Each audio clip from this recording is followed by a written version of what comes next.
Сот процесі аяқталды. Сәлеметсіз бе? Сот процесі аяқталды ма? Екі жарымда жалғасып. Бүгін 2:30-да ма? Иә.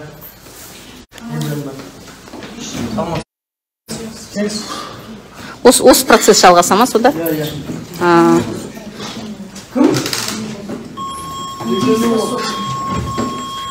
Сот процесі аяқталды. Бүгін 2:30-да сот процесі жалғасады екен. Печет басу керек та. Біз қазір процестен. 2:30. Қазір мен 2:30-да келсем қатысатын шығам? Журналист ретінде. Тікелей эфирге түсіре аламын ба? Жоқ, оны соттың рұқсатымен.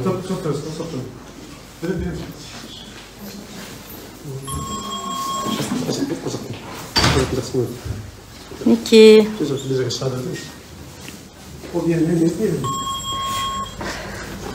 Сот қазір 2:30-да жалғасады екен.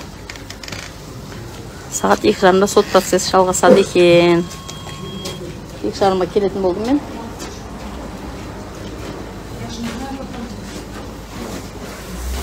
Бекзаттар кетті ма?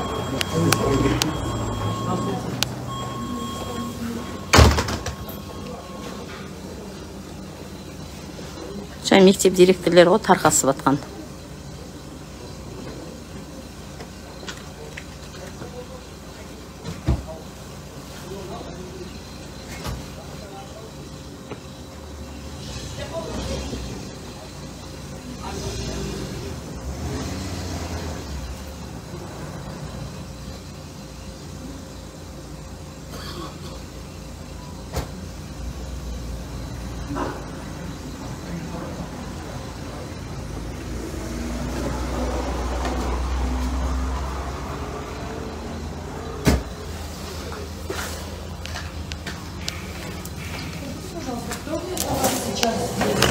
Потому что они друг от друга туда-сюда пинают меня, и к одному это не ко мне, и к другому это не ко мне.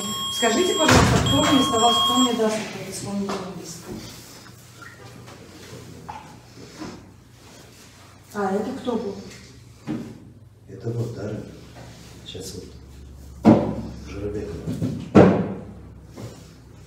Так мне не к нему нужно. Вот, Да. сейчас в Астане. Кто?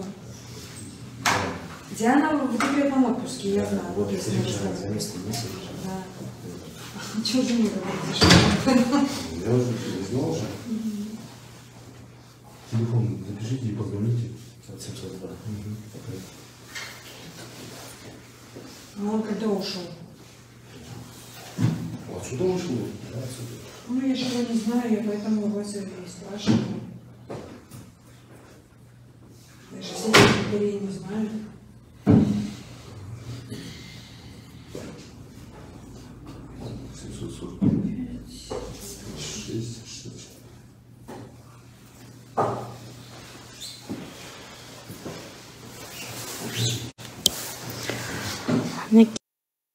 Сот процесі қазір аяқталды. Бірден 25-ін өткен кезде процесс 14:30-да болады дейді. Яғни 1 сағат обедтенуге берілген сияқты.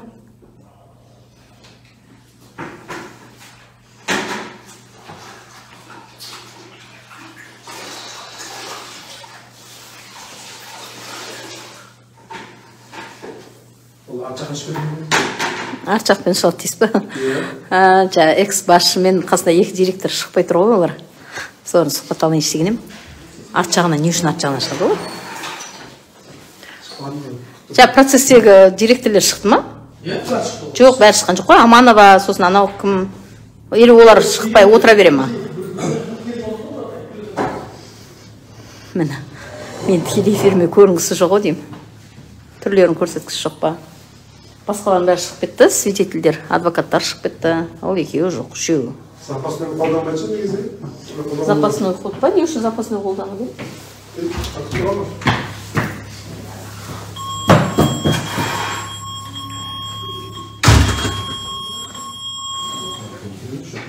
Ama çarpsaydı alipesinde bana şimdi bir tane çal ismi verdi. Düşünün mü? Kaça bir işte. Запасойда шығып кетуі мүмкін деп жатыр ма?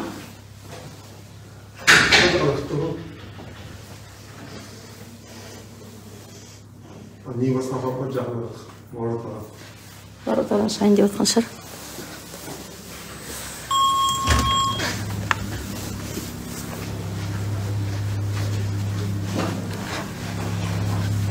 Мінекей, бұл Төле би аудандық соты. Мына кісілер міне. Мына жақта есіктен шығып жатыр ғой. Мына жақта есіктен шығып жатыр. Задний ходпен. Мінекей, соттың служебный ходынан шықты. Екі директор. Экс Завройны міне. Мына жақтан шықты. Өткен ана парадный ходтан шыққан жоқ. Осы жерден шықты. Жалпы осындай. Сөйтті де. Невадан қашып кетті ғой. Не алып үйтеді? Төле би аудандық білім бөлімінің экс басшысы үстінен қылмыстық кодексінің Қазақстан қылмыстық кодексі 366 бабы 3-ші тармақ 4-ші бөлім бойынша қылмыс қозғалып жатыр. Одан кейін екі директор үстіне қылмыс қозғалып жатыр. Екеуі соттың парадный ходынан шығып қашып бара жатқанын түсінбедім. Сонда бұл соттың қандай құйтырқылығы? Сумкамды аламын ғой, иә. Ана кісілер жоқ, ол сотта жоғалып кетті мүмкін ба? Сумкаларым. Жоқ, не жуамыз деп жатыр. Ана кісілер не ана жақтан шықты, не ана жақтан шықпады? Бұл мен ешқандай мен жауап бере алмаймын. Ерекше адамдар ма? Міне көрдіңіздер ма? Біздің сотта не жағдай болып жатқанын. Мына жақтан шықпай, арғы жақтан шығып, қашып жүргеніне жол болсын. Көрдіңіздер ма? Соттың құйтырқылығы.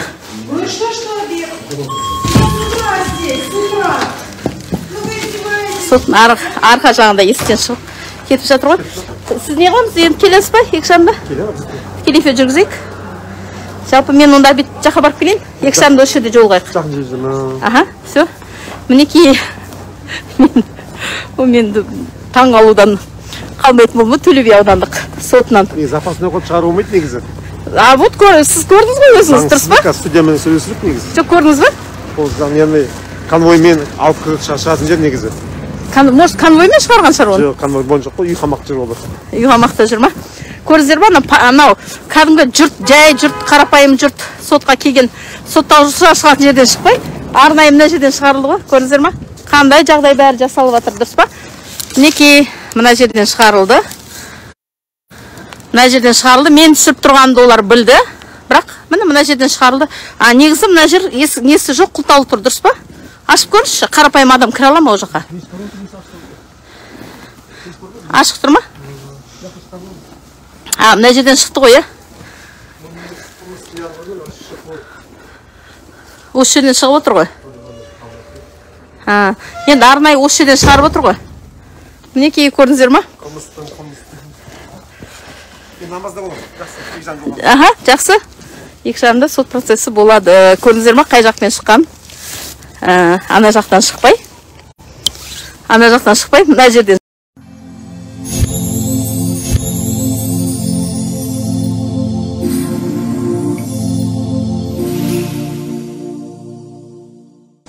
Мінекей құрметті ел қолданушылар, Төле би аудандық сотына қайтып келдім мен.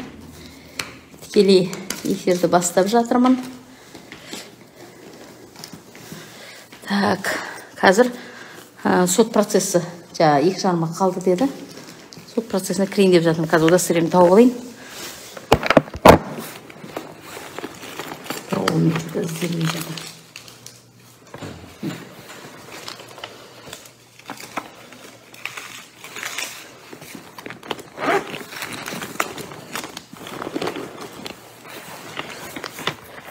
Басқа ешкім жоқ па? Менен басқа? Қазір 14:30-да сот процесі деді. Соған келдім мен. Жаңа кешіп қалым деп кіргізбей қойды ғой. Енді қазір кешікпей келдік. Әлі 4 минут бар екен. 4 минут бар екен. Қазір мен соттан тікелей эфир жүргізуді сұранам. Бұл Төле би аудандық соты. Бұл жерде Қазақстан Республикасының қылмыстық кодексінің 366 бабының 3-ші тармағы 4-ші тармақшасы бойынша қылмыстық іс қозғалып жатыр. Қылмыстық қаралып жатыр. Төле би аудандық білім бөлімінің экс басшысы Роза Аманованың. Сонымен қатар Қазақстан Республикасының қылмыстық кодексінің 367 бабының 2-ші тармағына қатысты, 2 мектеп директорына қатысты қылмыстық іс бүгінгі таңда сотта қаралып жатыр. Ол жаңағы 2 мектеп директорына қатысты. Содан кейін осы сот процесіне келдім. Мен қазір маған бұл ашық сот, тікелей эфир жүргізуге рұқсат береді деп ойлаймын мен. Сондықтан да осы соттан тікелей эфир таратамын.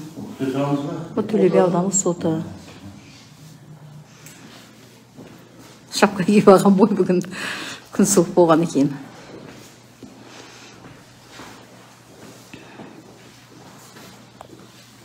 Келдім. Иә. Кіре берейін ба? Мен тіркелдім. Иә. Телефонды өшіп кіре ма, или қосып кіре берейін ба?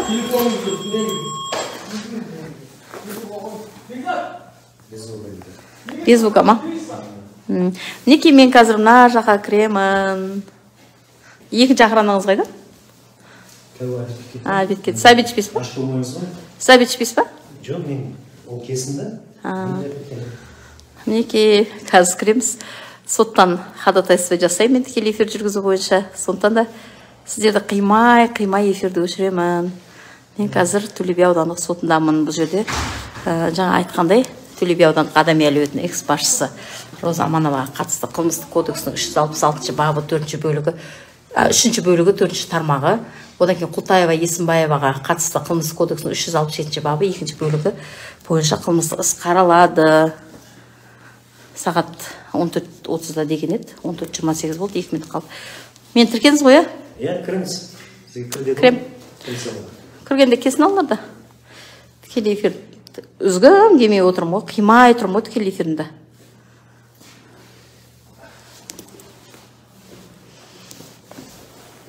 Бір минут болса да сіздермен бірге болайын.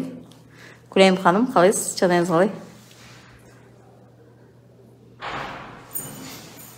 Барлықтарыңыз көргеніме қуаныштымын.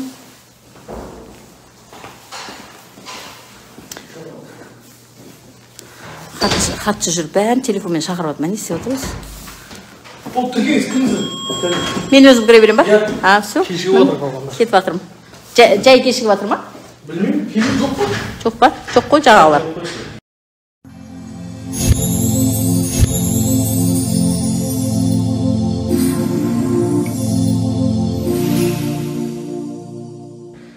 Неке құрметті желі қолданушылар, мен жай сотқа кіріп шықтым. 14:30-да сот процесі болу керек еді. Алайда Амановада, Құлтаевада, тағы кім бар, екінші директор, олар келген жоқ. Мені кіргіздірді процеске. Енді олар жоқ болған екен, үзіліс жариялады. Үзіліс жариялаған екен, мен сыртқа шықтым. Енді ол кісілер келген жоқ. Солар келген екен, қайтып бастайтын шығар.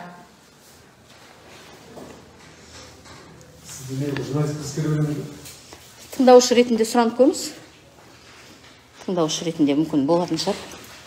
Неке, ол кісілер сотқа кешігіп жатыр.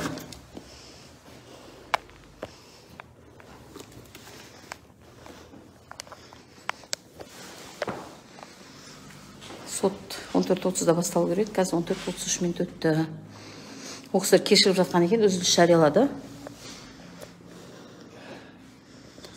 Келе жатқан сияқты ғой. Ау? Кейінге не қыласың ма? Тағайындайсың ма? Неке, ол кісілер келген сияқты.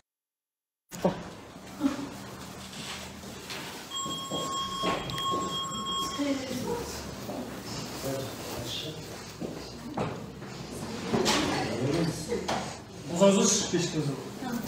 Адвокат айна?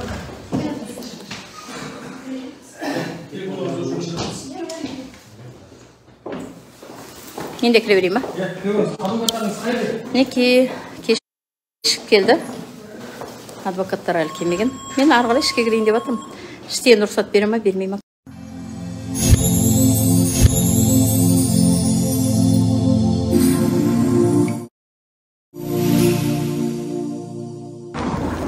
Неке, құрметті желі қолданушылар, сот процесінен әйтеуір амал тауып мені шығарып жіберді. Бар тапқан амалдары, оказывается, жаңағы Аманованың адвокаты мені бұл іске куәгер ретінде қатыстырғысы келіп жатыр екен. Білесіздер ма бұл мәселе неде? Егер мен куәгер ретінде бұл сотқа қатыссам, мен қазіргі сот процесін, оказывается, қатыса алмайды екен. Яғни бұл сот процесі қалай жүретін мен айтпауым керек та. Бағана сот процесінен арқадағы есіктен шығып кетуге возможность жасап берді хатшы Дарын мырза. Енді түрлі құйтырқы мәселелерді ойлап тауып жатыр. Мені куәгер ретінде қатыстырамыз дейді. Куәгер ретінде қатысса, мен оказывается сот процесіне қатысамайды екем. Тікелей эфир жүргізуге ешқандай мүмкіндік бермей жатыр. Сондықтан да бұл Төле би аудандық сотына менің күмәнім өте басым. Өйткені кезінде үлкен кәсіпорын саналатын, үлкен мекеме саналатын білім бөліміне қатысты білім бөлімінің басшысы болған Аманова әлде де ықпалы осы кейбір мекемелерге жүріп жатыр ма деген күмәнім бар. Сондықтан да мен сол соттың болып жатқан процесін біліп қоймау мақсатында, көріп қоймау мақсатында ойлап тапқан іс-әрекеттері. Сондықтан да құрметті жоғары соттың төрағасы, бұл қашан соттарда ашықтық жариялық болады? Қашан жариялық болады? Көрдіңіздер ма?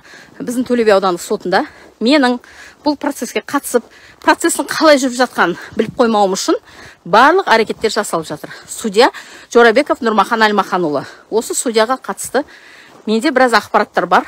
Ол ақпараттарды мен жариялауым қажет. Жарияламасам болмайын деп тұрған сияқты. Өйткені кезінде білім бөлімін басқарып отырған Аманова біраз тендерлер өткіздірген.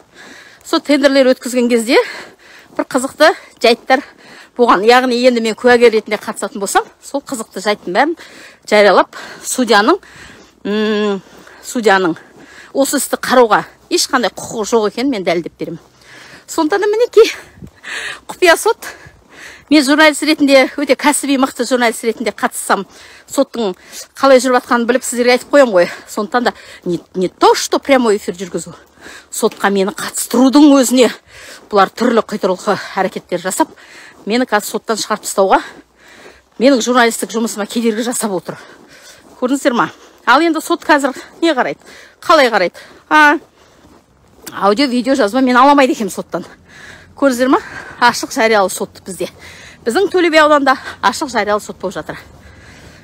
Бұл жерде білім бөлімінің басшысы 366 баппен айыпталып отыр. 2 мектеп директоры 367 баппен айыпталып отыр. Бұл біздің Төле би аудандық ашық жариялы сот. Мінекей, назар аударыңыздар. Құрметті жоғары соттың төрағасы, сіз ерекше назар аударыңыз. Қазақстан Республикасының бас прокуроры, сізде назар аударсаңыз артық болмайды.